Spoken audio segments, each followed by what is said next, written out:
Welcome back. In this video, I'm going to cover how the focus framework is designed to reduce overwhelm and make sure that you never lose track of important information again. The focus framework assumes different levels of importance from surface level to deep archive, and just like your home or office, there's some drawers that you only open every so often, maybe once a year, maybe even longer than once a year. The idea behind the focus framework is you need those spots in your house just like you need them in your digital space, but you only go to those when you need it. And the focus framework is intended to drill down onto whatever you need to see at any given moment and allow you to expand or contract based on what you want to see. Each page is designed around a database, which turns that into a hub for that information. For example, in the task database, this is the hub for tasks. And as soon as I go to that page, I'm focusing on what's important, what's open. I can see it by the due date, I can check it off, I can go into it and expand it to see even more information about this task. Whatever it is, I focus on it immediately. For tasks, it's open, all of your open. For contacts, it's all of your contacts. For notes, it's all of your notes. And for meetings, it's a calendar to see everything in it from a glance. All of these are based on having that deep archive to go to the back end and see as much information as you need when you need it. If you didn't have that set up, you'd have to come over here and filter to say, I want to see all my tasks by whatever status they are. Do I actually want to see the current focus, or do I want to see in review? Well, using the focus framework, you can have those set up already and just use the subpage navigation to move up and down wherever you want to go. So for example, I can click into the task backend, and it's a very similar view on the left to the right, but you'll see on the top, you have this navigation link. You can tell that it's a link because of that arrow. So when I click into that link, it's going to take me to a specific focus page for whatever it is. Now I'm focusing on all of my tasks due today and tomorrow, or I can swap to a different view for due tomorrow. I can see all my tasks today, but it's already built. I don't have to focus, or I don't have to refilter, I don't have to sort anything. Nope, it's already where it's supposed to be. And if I wanted to go back up to the back end because I wanted to see other information, I can go up and down using that breadcrumb. Very convenient way to use that, or to navigate workspace. Very convenient way to navigate your workspace when you get the hang of it, because if I click open a task and I open it in full page, the breadcrumb is still there, so I can go see all of my tasks, or I can see all of my tasks on that dashboard. So the focus framework is intended to drill down to whatever you want to see at any given moment. And when you drill down into the back end, assume this is your archive or your deep focus views. When we come over to the task backend, it's broken up into three main sections.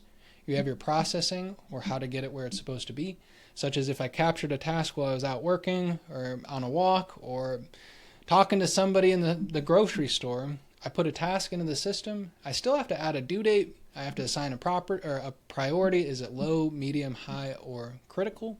And the way that we do that is a processing page.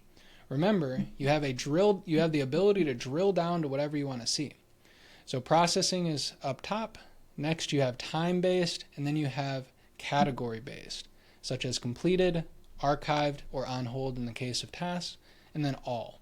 If we move over to the contacts, you'll see pretty much the same exact thing. We'll drill down and we'll see the most important on top. Priority, important. Contacts follow up today or tomorrow, the things that you want to do today or tomorrow. And then if you go down, you can see a very similar view where you have processing up top. You want to add information such as a phone number, an email, or any of the other information that you could add on to that contact. In order to add that, you can either go directly to the all contacts page and find them and try to find and add it there, or you can just come to your contacts processing page and see everything that's missing information. Processing is based on essentially filling out whatever important and mandatory information is there. And for contacts, it's both phone and email. So in order to process this away, we press dash and then it goes away. That's the concept of processing, and that's the reason it's the second view. Capture now, organize later. And if we move down, you can see it's broken down into the name, either ABC or ZYX, or the last name, ABC or ZYX. And we also have the properties for follow-up date and last contact date. So if we had something where we wanted to see all of our follow-up dates, we can drill down and we can see all of our follow-up dates based off of, is it follow-up today? Is it follow-up this week, this month, next month, this quarter, next quarter, this year, next year? That's pretty much consistent, where if I wanted to drill down even further and say, this week, am I following up with anybody? Nope. Okay, good to go. And then we can use that breadcrumb to go back up to the back end and see even more information. So we have the processing, name, and date, followed by category.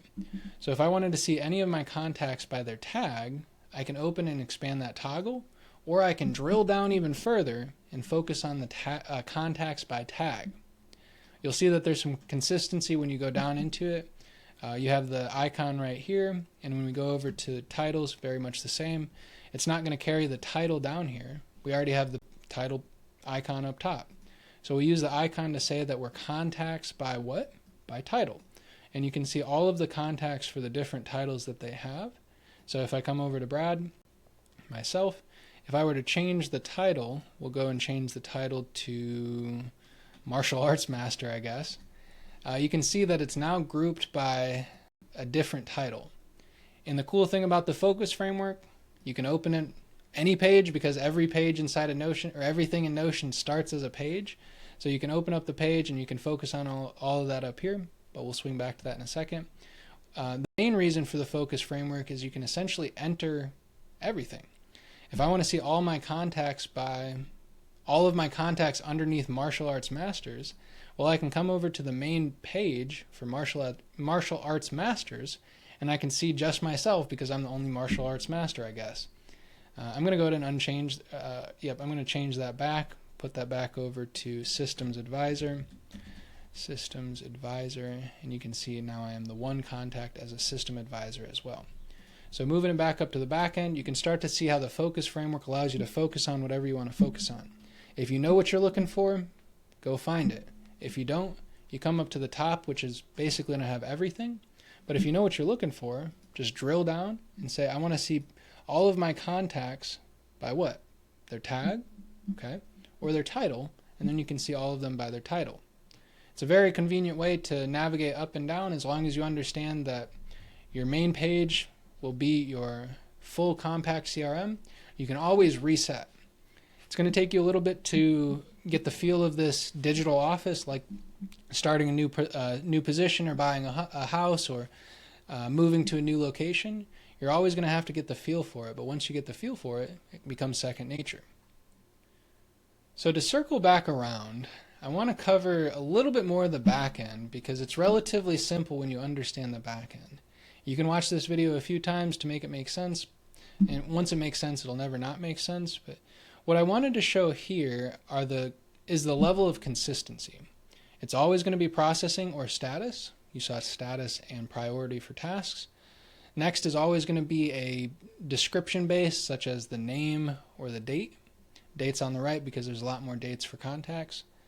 And then down below, you essentially have those categories: tag, title, industry, occupation, state, language. And basically all of these information, or all of these categories right here, relate to a page, or relate to a property for that contact. So if I wanted to see something, I first have to add a state. Or if I want to see something by their language, I first have to add those languages. But the benefit of that is once they're added, you can go into any of those. Again, focus on what you want to focus on. And if you go into here, you can see all of the contacts that speak English. Hit backspace, you go back over, or hit the back button, and you can go back up to your contact and side peek, open it in full page using Notion wonderful features, and then add any information to this contact page on the page. And because Notion, because every page in Notion has every capability inside of Notion, you can do whatever you want inside this page, just like you can inside the CRM.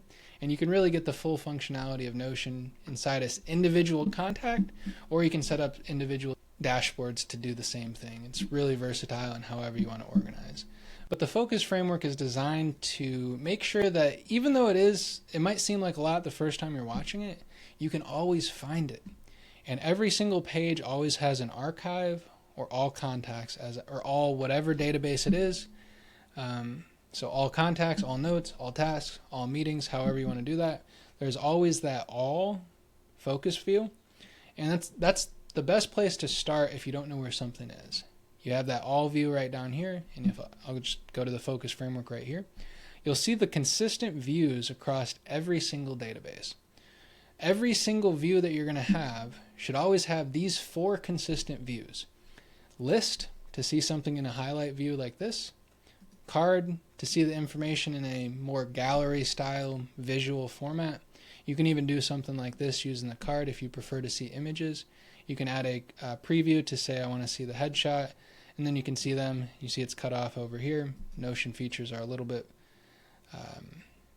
Notion features are very customizable, so we can just come over here and then fit it over there. Now you have your list to see just the name, or you have cards to see it by the headshot or however you want to organize it. And then you have a table view to be very similar to Excel. It's not exactly like Excel where there's cells and you can highlight a specific cell.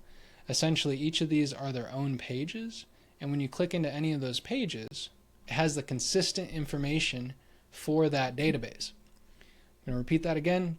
There's some confusing ideas here, but once you understand it, you understand it forever. What we're looking at is consistent for every contact we create. I'll show you that here in a second, but every contact is going to have a follow-up date. You're going to be able to add a company to it, a title, industry, occupation, language, state, other phone, other email, social profile, and if you expand it, you can see other things like the URL. If you want to add files directly to somebody's page, you can as well.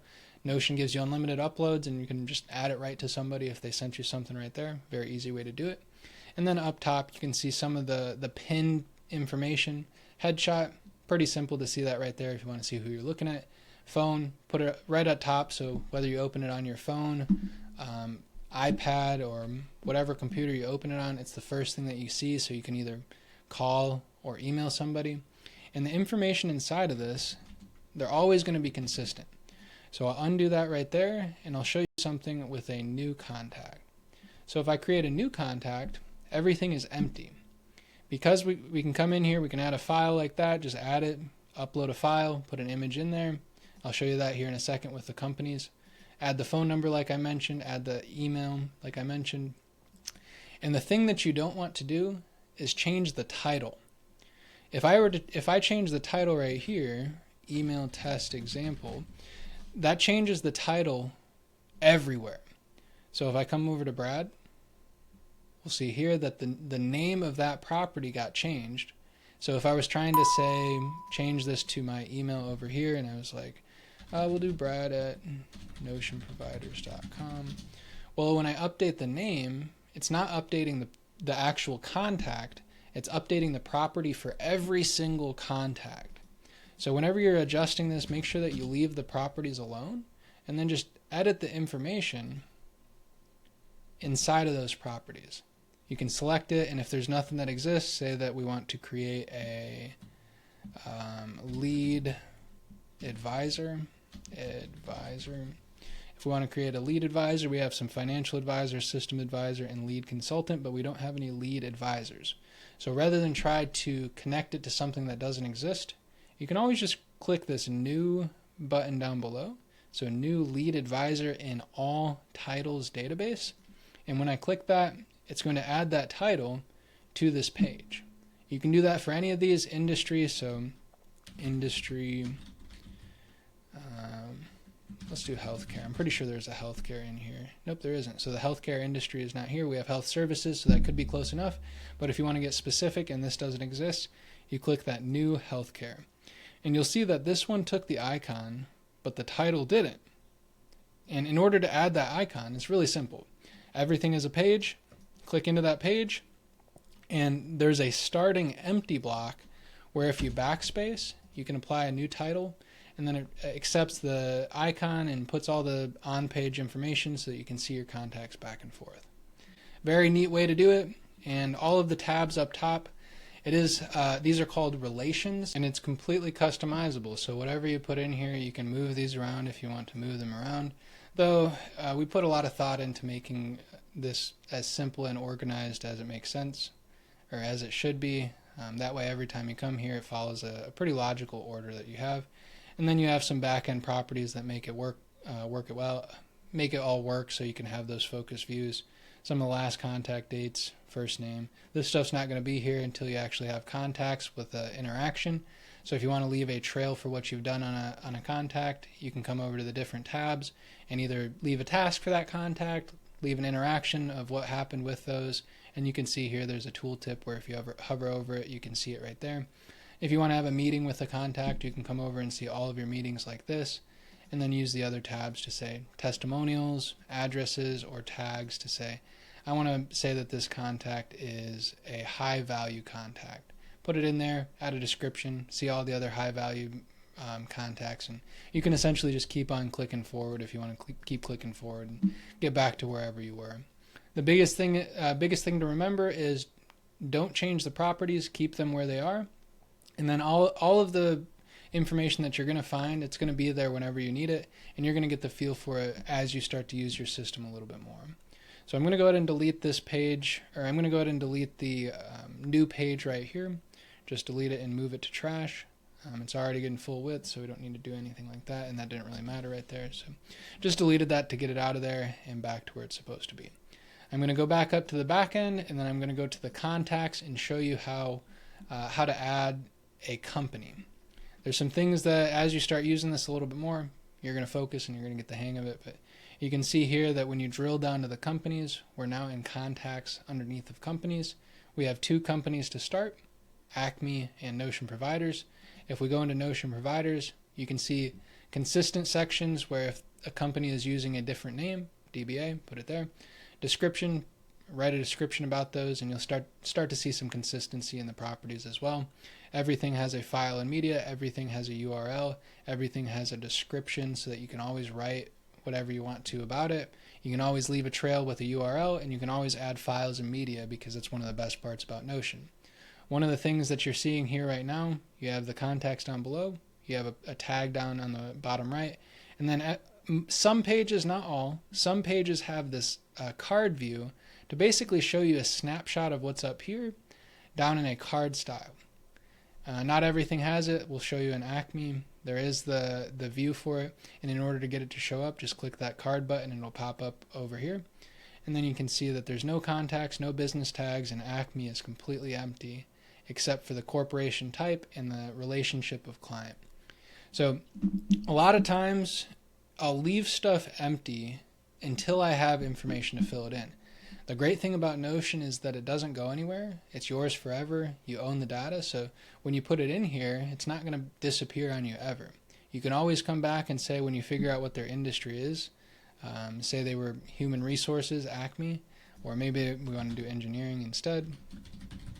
Engineering, put that in there. It doesn't look like that engineering is here.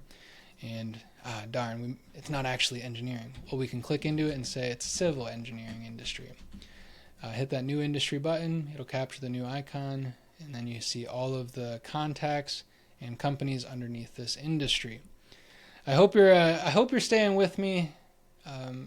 There's a few things here, and I've probably repeated myself a few times by this point, but it really does help you to know all of the little things about this, because when you learn it once, you never need to learn it again, and it becomes easy.